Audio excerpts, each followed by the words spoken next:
Shalom à tous, bienvenue sur votre plateforme d'échange, de formation, de partage d'expériences sur les questions relatives à la louange.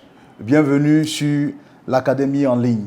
Coach Joé, votre serviteur, pour vous conduire dans ces quelques moments de partage. Alors, juste un rappel, nous sortons de 3 sessions qui nous ont permis de voir 3 facettes de la louange, 3 caractéristiques de la louange, à savoir que la gloire de Dieu se met en mouvement sur la louange. Donc la louange est le chemin, est le tremplin, est la chaussée sur laquelle la gloire de Dieu se met en mouvement. Et pour tout homme, toute personne, toute assemblée locale qui veut voir la gloire de Dieu en mouvement dans sa vie ou dans l'atmosphère, devrait commencer à louer Dieu. L'autre caractéristique que nous avons vue en ce qui concerne la louange, c'est qu'elle a cette capacité de nous défocaliser sur l'adversité pour nous focaliser vers Dieu qui est loué. Parce que tout obstacle, lorsque vous l'observez, lorsque vous êtes attiré, lorsque votre attention n'est portée que sur l'obstacle, sur le problème va grandir. Et votre incapacité vis-à-vis de ce problème va commencer à être de plus en plus évidente. Alors, il faut lever les regards vers le Seigneur et la louange a cette capacité-là de nous défocaliser de l'adversité. Au moment où nous louons Dieu, nous commençons à voir le problème comme Dieu le voit. Troisième chose concernant la louange que nous avons vue dans les sessions précédentes, c'est que la louange restaure notre ressemblance à Dieu, au Seigneur, au Créateur, par la contemplation. La Bible dit que nous tous qui le visage découvert, contemplons comme dans un miroir la gloire de Dieu, nous sommes transformés en la même image de gloire en gloire. Donc, si nous passons du temps dans la louange à contempler Dieu, l'image de Dieu dépeint sur nous. N'oubliez pas qu'au commencement, il y avait une ressemblance à Dieu. Et cette ressemblance assurait à Adam et Ève la supériorité sur tout ce qui avait été créé. Après cela, nous allons voir d'autres aspects concernant la louange. Dans cette session, nous allons commencer à aborder ce que j'appelle le protocole. La louange dans l'église locale ou la louange au moment où nous sommes assemblés et que nous cherchons la face de Dieu, comment conduire cette louange. Et pour les conducteurs de louange, ça sera important de comprendre un peu qu'est-ce que nous sommes en train de faire ou qu'est-ce que nous avons à faire au moment où on nous dit c'est le temps, équipe de louange, c'est votre temps, conduisez-nous dans la présence de Dieu. Je pense pour ma part qu'il y a quelque chose à savoir, 2 ou 3 choses à savoir que nous allons commencer à parcourir. Et dans cette session, nous allons voir en particulier l'un de ces aspects qui concerne la louange et qui concerne surtout le protocole qui nous conduit vers le Seigneur, dans la présence du Seigneur. Nous allons prendre nos Bibles. Dieu parle à Moïse dans ce verset, Exode 25 au verset 8. « Ils me feront un sanctuaire et j'habiterai au milieu d'eux. » Ce verset dénote ce qui a toujours été la volonté de Dieu, à savoir être en présence des hommes. Dieu aime que ses fils soient avec lui, que ses fils soient autour de lui. Dieu aime le contact avec l'homme.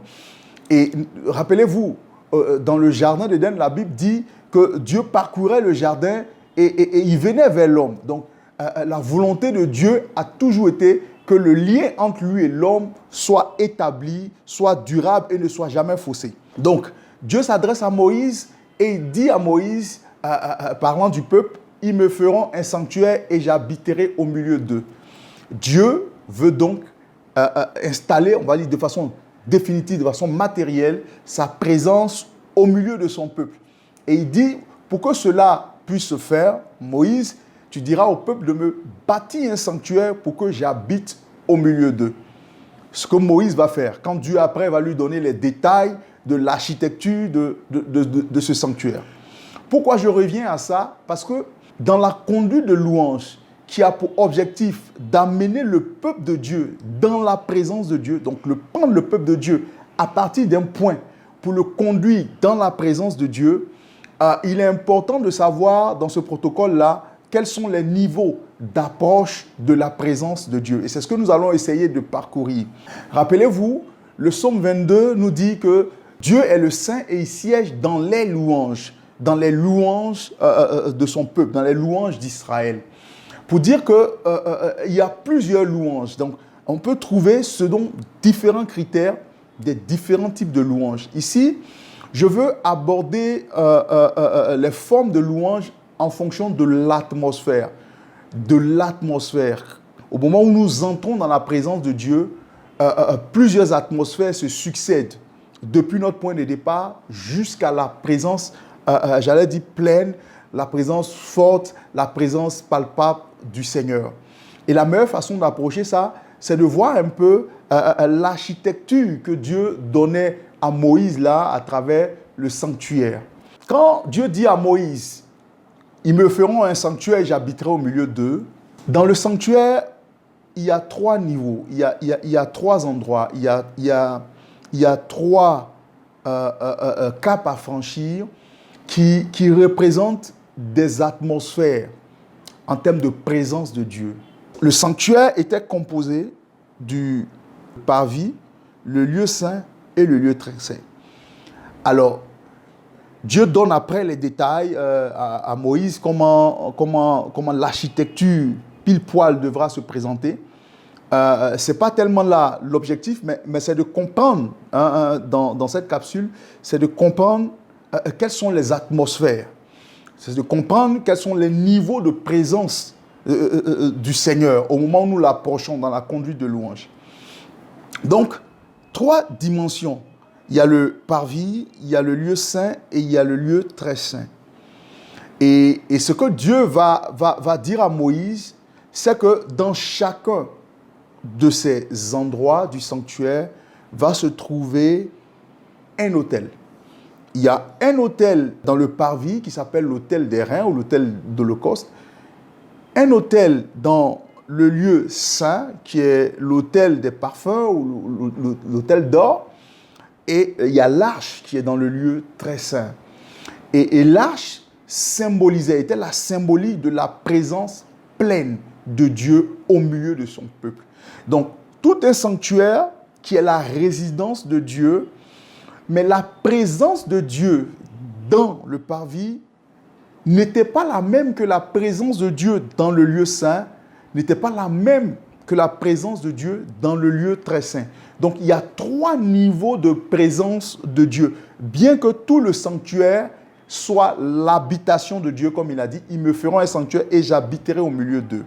Donc, le contact entre Dieu et l'homme se faisait sur l'autel.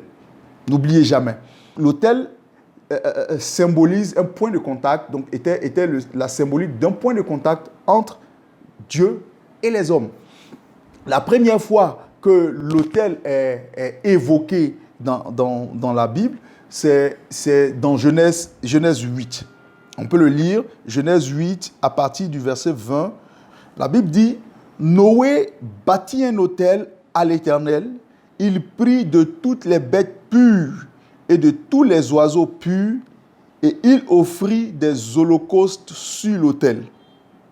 L'Éternel sentit une odeur agréable, et l'Éternel dit en son cœur, je ne maudirai plus la terre à cause de l'homme, parce que les pensées du cœur de l'homme sont mauvaises dès sa jeunesse. Et je ne frapperai plus tout ce qui est vivant comme je l'ai fait. Parole du Seigneur.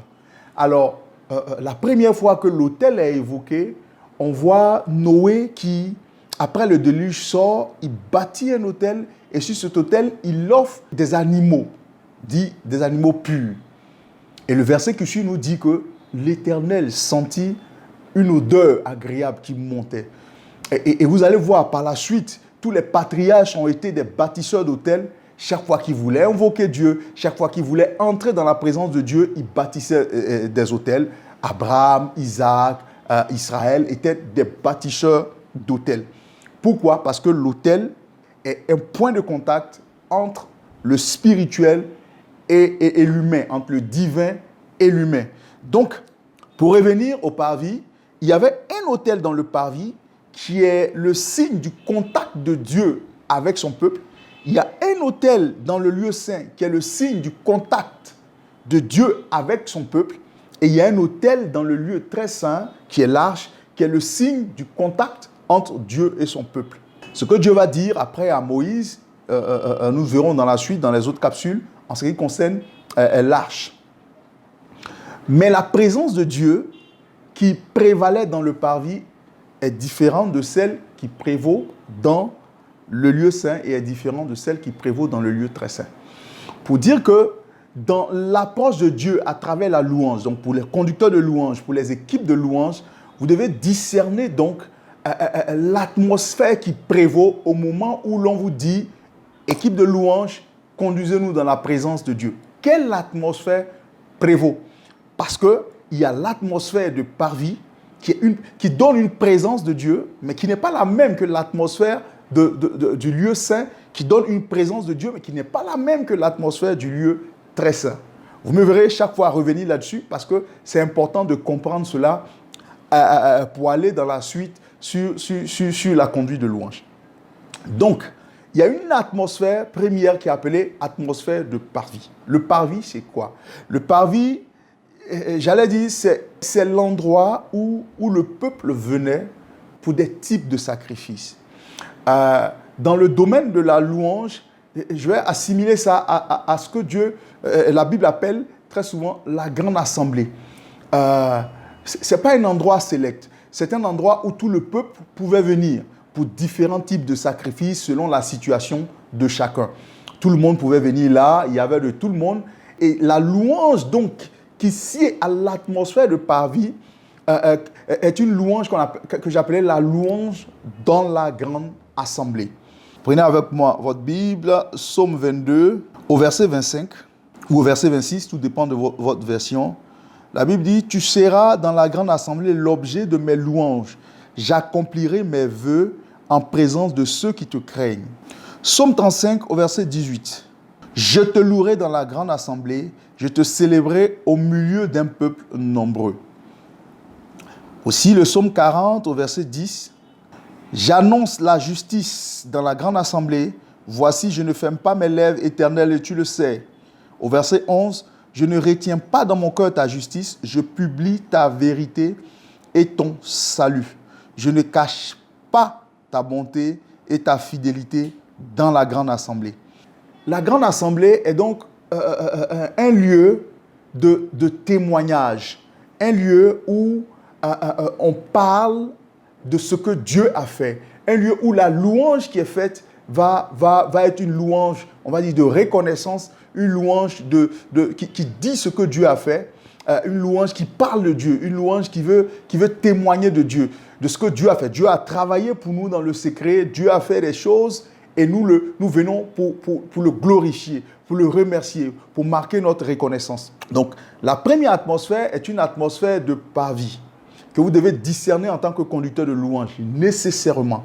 Pour conduire le peuple, vous devez discerner là où vous êtes. Si vous êtes dans une atmosphère de parvis, il y a des cantiques qui sied à l'atmosphère de parvis. De même, quand vous serez dans l'atmosphère du lieu saint, il y a des types de chants, il y a des cantiques qui sied au lieu saint, et pareil pour le lieu très saint. Donc aujourd'hui, de façon spécifique, nous voyons l'atmosphère de parvis. Une chose pour distinguer l'atmosphère de parvis, et ce que je vous dis, c'est sur la base de l'expérience, parce que en tant que conducteur de louange, le premier coach, c'est le Saint-Esprit. C'est votre relation avec le Saint-Esprit qui vous donnera de discerner. Mais par expérience et sur la base de la parole de Dieu, l'atmosphère de parvis, on la reconnaît ou on la discerne par le fait qu'on est conscient de soi, des autres et de Dieu. Et généralement, il y a des cantiques qui sied à la grande assemblée, des cantiques où on retrouve en général ces trois entités. Moi qui parle à quelqu'un de ce que Dieu a fait, moi qui raconte à quelqu'un ce que Dieu a fait, moi qui invite quelqu'un à venir louer Dieu, moi qui parle de Dieu à quelqu'un. En tout temps, la conscience de soi, des autres et de Dieu est la base pour pouvoir discerner que nous sommes dans l'atmosphère de parvis. Souvent, il m'arrive de donner cet exemple. Vous êtes en train de louer, vous louez et puis la pensée vient, est-ce que ce matin, j'ai débranché le fer à repasser? Est-ce que j'ai condamné la voiture, etc., etc. Il y a plein de choses qui sont encore dans notre conscience quand nous sommes à l'étape du parvis. C'est extrêmement important. Nous sommes conscients de nous-mêmes, donc de tout ce qui nous concerne. Nous sommes conscients des autres. Nous sommes conscients de Dieu. Et il y a des cantiques qui nous donnent de pouvoir louer Dieu dans cette atmosphère. Je ne pourrais pas tous les citer, mais sur la base de ce que dans la grande assemblée, en général, on est conscient de soi, des autres et de Dieu, sur la base de ce que dans la grande assemblée, c'est le lieu de témoignage. On parle de Dieu, on dit ce que Dieu a fait, on parle de sa puissance à d'autres, on parle des exploits de Dieu à d'autres. Il y a une large liste de cantiques qui se dégage.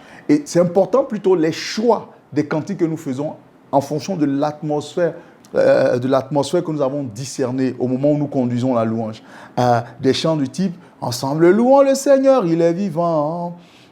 Ensemble louons le Seigneur, il est vivant. Venez voir ce que Dieu a fait. Venez voir ce que Dieu a fait. Bref, c'est des cantiques en général qui nous amènent à parler de Dieu à quelqu'un, qui nous amènent à témoigner de Dieu à quelqu'un, qui nous donnent d'être conscients de nous-mêmes, des autres et de Dieu. Donc, n'oubliez pas, vous devez nécessairement discerner l'atmosphère dans laquelle vous êtes. Et aujourd'hui, j'ai voulu vous donner un peu une façon de pouvoir reconnaître l'atmosphère où vous êtes. Il y a une louange qui est appelée la louange de parvis, qui est une louange très puissante, qui est une louange qui touche.